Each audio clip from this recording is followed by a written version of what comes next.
Miércoles de represión. Lamentablemente el gobierno nos tiene acostumbrados.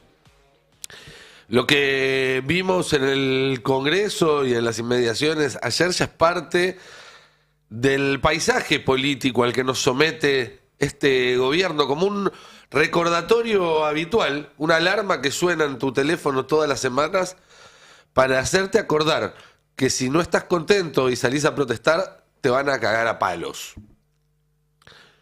Podríamos detenernos una vez más en remarcar la crueldad de golpear a jubilados que están yendo a reclamar porque no les alcanza para vivir una jubilación de 300 lucas en un país en el cual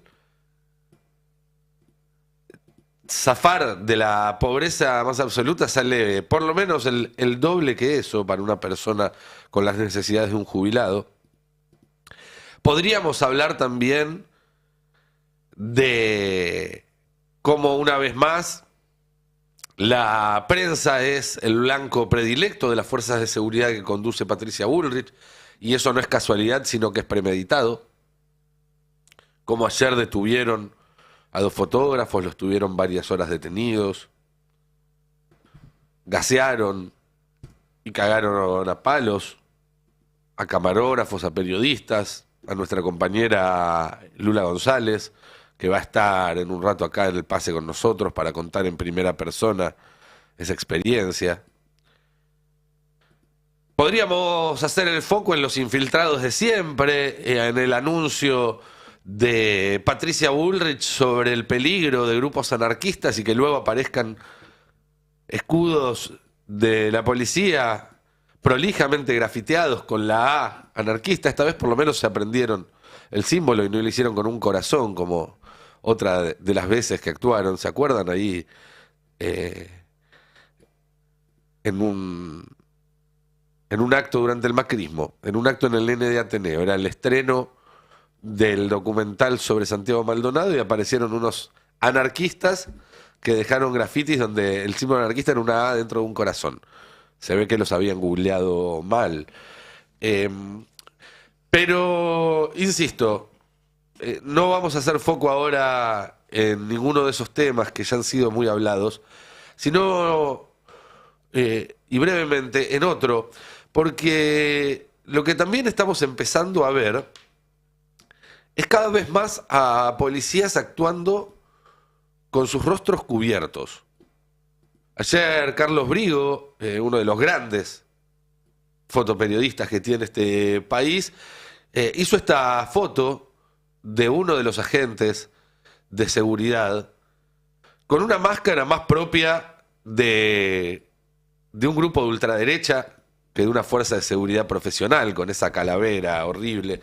Pero más allá de lo pintoresco de este espécimen en particular, es una regla. Yo ayer voy varios miércoles al Congreso, antes de la hora en la que suele empezar la represión, pero ya veo a los policías ahí preparándose para eso.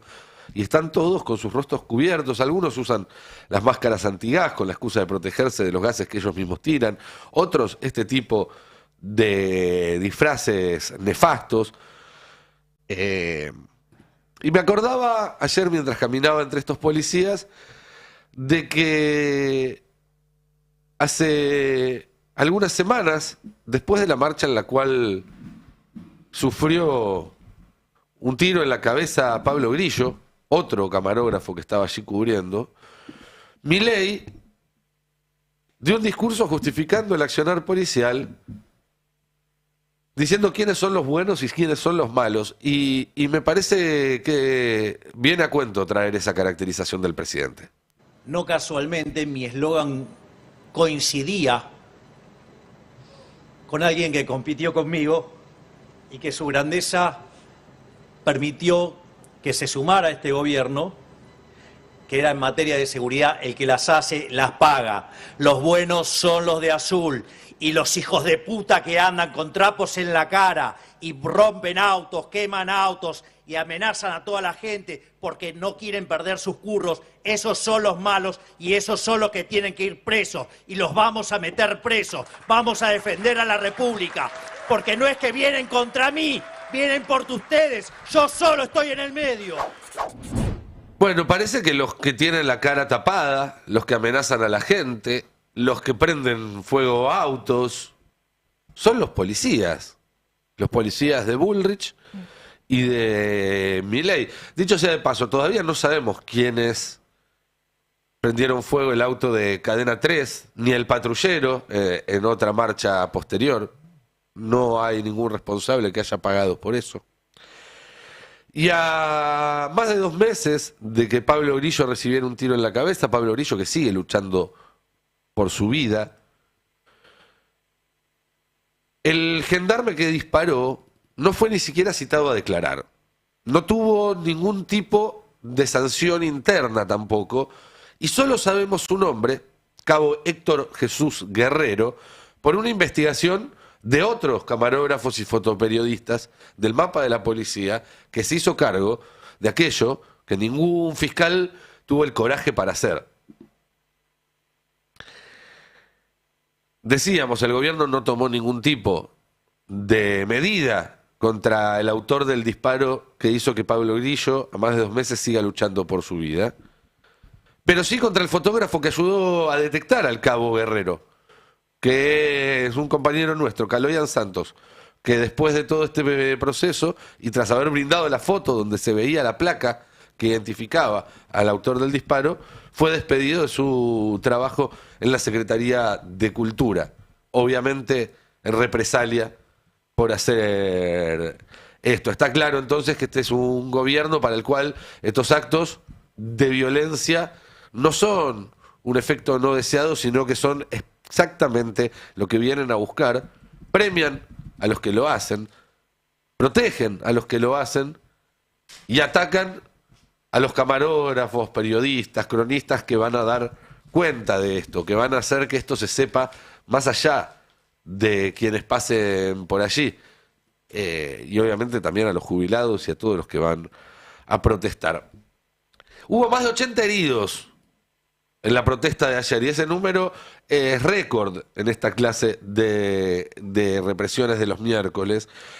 Y esto tiene que ver con que el gobierno se siente envalentonado después del triunfo del domingo pasado en las elecciones porteñas. Un triunfo módico, un triunfo que implica el apoyo de 15 de cada 100 personas del padrón, que si limpiamos, si se quiere, a ese 20% que nunca va a votar porque el padrón no está actualizado, porque vive lejos o lo que fuere, estamos hablando de del apoyo del 20% del total, pero que el gobierno aprovecha para profundizar y tomar medidas en el sentido de lo que estamos contando, que es despojar a los que menos tienen y seguir engrosando los bolsillos de los que más tienen. En una andanada, en las últimas horas, desactivó de manera definitiva la paritaria nacional docente. En un rato el lunes va a contar más al respecto.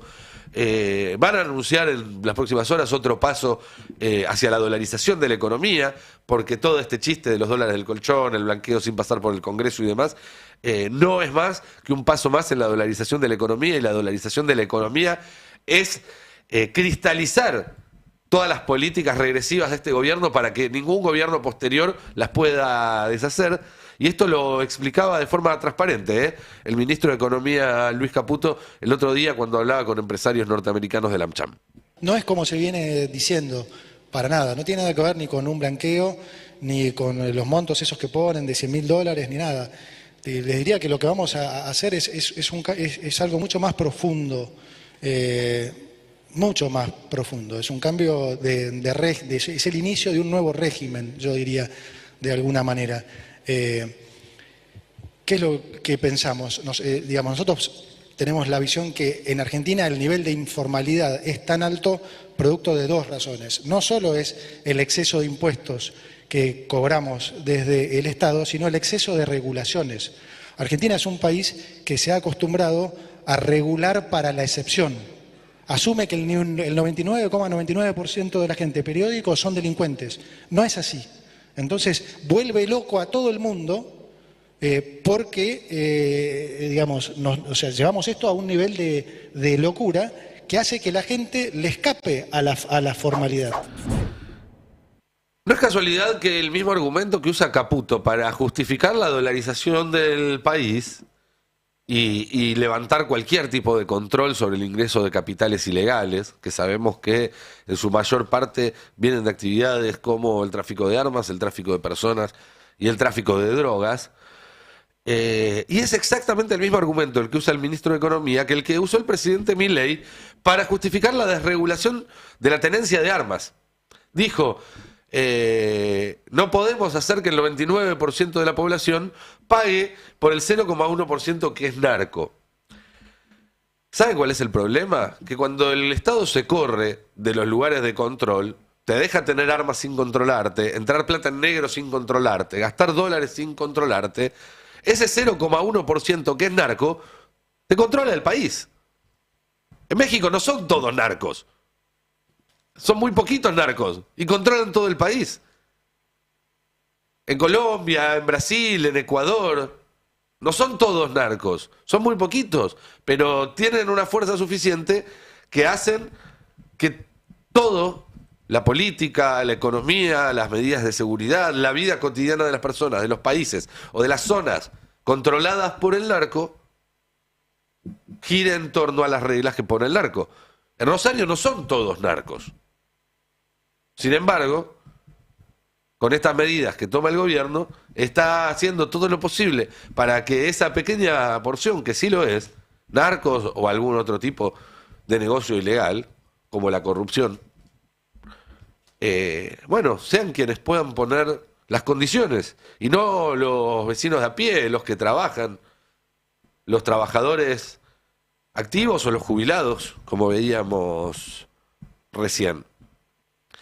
En este envalentonamiento del gobierno, en esta andanada de medidas del gobierno, que decíamos, ya incluyó una desactivación de la paritaria docente, incluyó un blanqueo que implica la dolarización de la economía, una desregulación de la tenencia de armas también, y en un rato lo va a ampliar Mariano Beldic, la degradación de las Secretarías de Derechos Humanos y de Cultura, degradación no solamente porque deja de ser secretaría y pasa a ser subsecretaría en el caso de Derechos Humanos, sino porque es degradada, porque se degrada en sus funciones, se degrada al quitar a buena parte del personal en las capacidades que tiene, es decir, empiezan a servir para menos, empiezan a tener un rol menos importante, a tener menos herramientas y menos capacidades, y el día de mañana se utilizará eso como excusa para terminar de cerrarlas. Y son estos dos anuncios que hubo ayer en Cultura y en Derechos Humanos, la prueba piloto de una reforma del Estado que se va a anunciar en los próximos días y que va a eliminar ramas enteras del organigrama y miles de puestos de trabajo. Ese es lo próximo que se viene. Y en el centro de esa ofensiva está la virtual prohibición del derecho a huelga que publicó ayer Javier Milei en el Boletín Oficial, porque sabe que va a haber más despidos, porque sabe que va a haber más represión, porque sabe que va a haber más malestar. Escondió detrás de un decreto por la desregulación de la actividad de la marina mercante una reforma a la ley laboral que básicamente, con otras palabras, trata de hacer lo mismo que ya había intentado hacer a través del DNU 7023 en el comienzo de su mandato y que ya fue declarado inconstitucional por la Cámara Nacional de Apelaciones del Trabajo. El derecho a huelga está sostenido por la Constitución, está sostenido por tratados internacionales, y ni por decreto ni por una ley simple se lo puede limitar de la forma que lo limitó este gobierno. ¿Qué es lo que dice este decreto? Veámoslo, porque para entender de qué se trata. Lo que dice básicamente es crea primero una categoría que es, te voy a pedir la otra placa porque las mandé en desorden quizás, no, la siguiente. Crea una categoría, ahí está, primero que es servicios esenciales en sentido estricto. Antes eras esencial o no eras esencial. Bueno, ahora supuestamente son más esenciales que antes y por lo tanto ninguna medida de fuerza en esos servicios puede implicar una reducción por debajo del 75% de la actividad habitual, que es una vara mucho más alta que la que había puesto para las guardias de emergencias en los servicios que ya eran considerados esenciales. ¿Cuáles son estos servicios esenciales en sentido estricto, según el gobierno? Bueno, servicios sanitarios y hospitalarios. La cadena de valor del gas, del agua potable, de los combustibles y de la energía eléctrica. Las telecomunicaciones. La aeronáutica, el control aéreo y portuario. Los servicios aduaneros, migratorios y vinculados al comercio exterior. El cuidado de menores y la educación en niveles que van desde el inicial hasta el secundario. El transporte fluvial y marítimos de personas, de mercadería o de cargas. ¿Eso qué significa? Que los docentes no van a poder hacer más huelga, que los trabajadores de la salud no van a poder hacer más huelga, que los trabajadores en telecomunicaciones, en servicios públicos, no van a poder hacer más huelgas. Pero además crea una segunda categoría, que son las actividades de importancia trascendental. Esta sí era la primera placa que habíamos puesto hace un ratito, que no existían hasta ahora y que se supone que tienen que cumplir con un 50% de la actividad, que es una vara más alta que la que había hasta antes de ayer para los servicios esenciales en serio. ¿Qué entra acá? Bueno, prácticamente todo. Producción de medicamentos e insumos hospitalarios. O sea, esto dice que, por ejemplo, si un laboratorio fabrica medicamentos para un turno, eso pondría en peligro a todo el suministro de medicamentos del país, lo cual sabemos que no es así. Transporte terrestre y subterráneo de pasajeros y mercadería. Un saludo a los amigos de la UTA que cardenearon el último paro. Radio y televisión. Acá estamos nosotros que igual siempre trabajamos en los paros, pero bueno, por ley nos obliga el gobierno y eso no nos gusta, porque nosotros está bien que decidamos dar nuestro trabajo, nuestro servicio al paro, porque sentimos que es una forma de apoyar la medida de fuerza, pero no nos gusta nada que nos obliguen a hacerlo, porque queremos tener derecho a parar. Las industrias continuas, como la siderurgia y la metalurgia, la producción y distribución de materiales de la construcción. Un corralón no va a poder parar, por ejemplo. Servicio de reparación de aeronaves y buques. Servicios aeroportuarios, logísticos, actividad minera. No vaya a ser cosa que la mina al día siguiente no esté ahí y se haya ido todo el cobre a otro lado. Frigoríficos, correos, alimentos y bebidas, actividad agropecuaria, bancaria, financiera, hotelera, gastronómica, e-commerce y cualquier actividad afectada a la exportación. Básicamente, lo que no veo que dice es presidente, secretaria general de la presidencia, monotributista en jefe, pero el resto de los argentinos vamos a tener limitado el derecho a huelga. Y por si esto fuera poco, el decreto tiene un artículo más que dice que el Poder Ejecutivo va a poder crear y designar a todos los miembros de una comisión que va a poder calificar como servicio esencial o como servicio de importancia trascendental cualquier actividad no incluida en las enumeraciones anteriores, cuando la interrupción de esa actividad ponga en peligro una serie de valores que van desde defender la vida, la salud o la seguridad, hasta afectar las metas de recaudación asociadas a las políticas de equilibrio fiscal. Lo cual, principio de revelación, diría Milei, nos muestra que para el gobierno la vida, la salud y la seguridad de los trabajadores vale lo mismo que las metas de recaudación asociadas a las políticas de equilibrio fiscal. Y creo que estoy siendo optimista, porque me parece que valen más las metas que la vida. Pero básicamente esto significa que Milei va a poder declarar ilegal cualquier huelga con la sola firma de 5 tipos que va a designar él. Dijimos, se trata de una decisión a todas luces inconstitucional, que ya fue rechazada por el Poder Judicial cuando un decreto que tenía un efecto muy similar estaba incluido en el marco del del DNU 7023. A ver, si un gobierno, cuando un juez dice que una norma es inconstitucional, está dictaminando sobre el fondo de la norma, no sobre cómo se aprobó, no sobre cómo está escrita y demás. Dice, esto no se puede hacer, va en contra de la Constitución. Entonces, si la Cámara de Apelaciones rechaza por inconstitucional un decreto que limita el derecho a huelga, el gobierno no puede sacar otro decreto que limite el derecho a huelga después. Porque si no, es como no tener control constitucional. Para eso directamente ahorrate los sueldos de los jueces, macho, porque no sirven para un carajo. Y lo que pasa, por otra parte, es que más allá de que aparezca un tribunal diciéndote que esto es inconstitucional, el mensaje que le está dando el gobierno a los empresarios está muy claro, que es, ustedes pongan sus condiciones, nosotros les vamos a dar carta blanca, no nos vamos a meter, no vamos a intervenir. Si los trabajadores protestan y los quieren echar, los pueden echar. Si los trabajadores protestan y ustedes quieren tomar cualquier otro tipo de medida disciplinaria, van a poder. No, nosotros no vamos a hacer nada en contra de eso.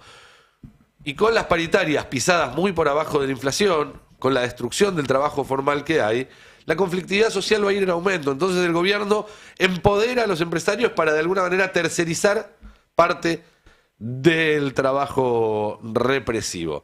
Mientras tanto se van a volver más habituales cada vez escenas como las que vimos y estamos viendo en Tierra del Fuego.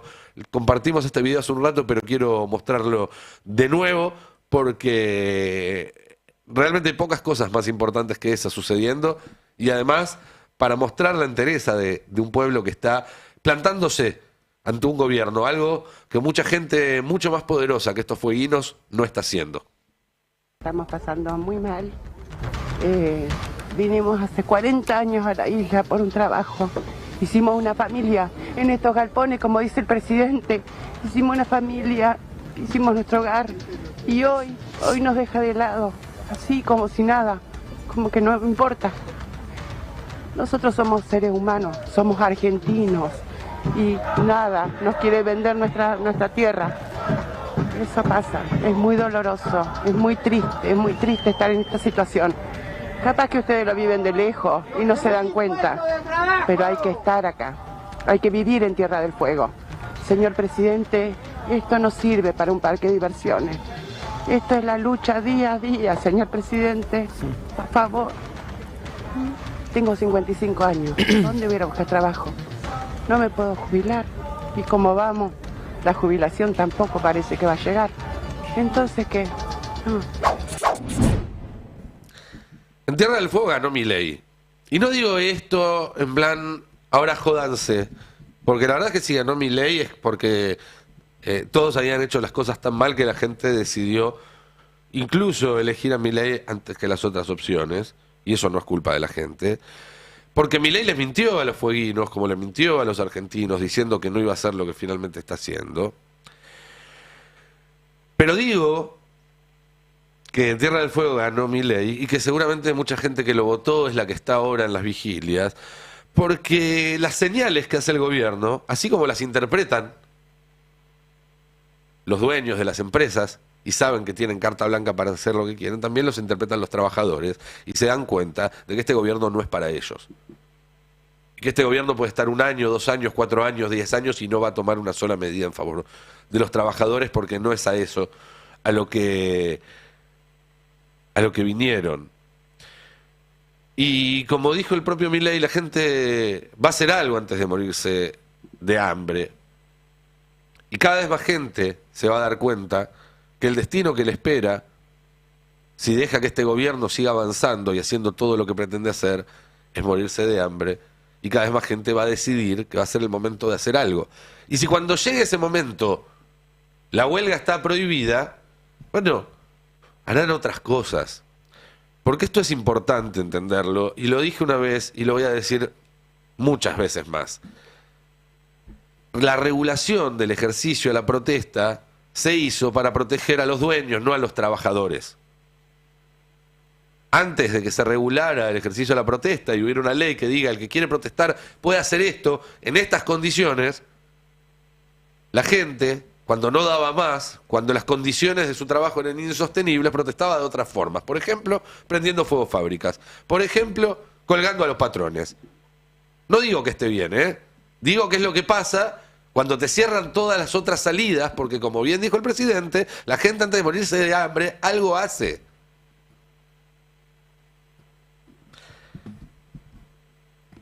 Una lectura fina del resultado de las últimas elecciones, y con esto voy terminando, porque tenemos un par de notas muy interesantes, pero una lectura fina del resultado de las últimas elecciones en la ciudad de Buenos Aires el domingo pasado muestra que La Libertad Avanza, mientras absorbe a los votantes del PRO, le da la espalda a ese público popular que quizás lo votó en el 21 y en el 23. En Cava, por ejemplo, la abstención creció en los barrios más populares, mientras caía La Libertad Avanza y no ganaba los votos el peronismo. Es decir, votos que en otro momento eran del peronismo o del PRO, que pasaron a La Libertad Avanza, en barrios populares estoy hablando, y que ahora de ahí pasaron a la abstención. Primero el voto bronca y después el voto o el no voto me chupa todo un huevo. Alineado incondicionalmente con Estados Unidos y con las grandes fortunas locales, los Milei, al parecer, y si uno mira sus últimos discursos, sus campañas y demás, decidieron no representar lo nuevo, sino volverse otro partido antiperonista más.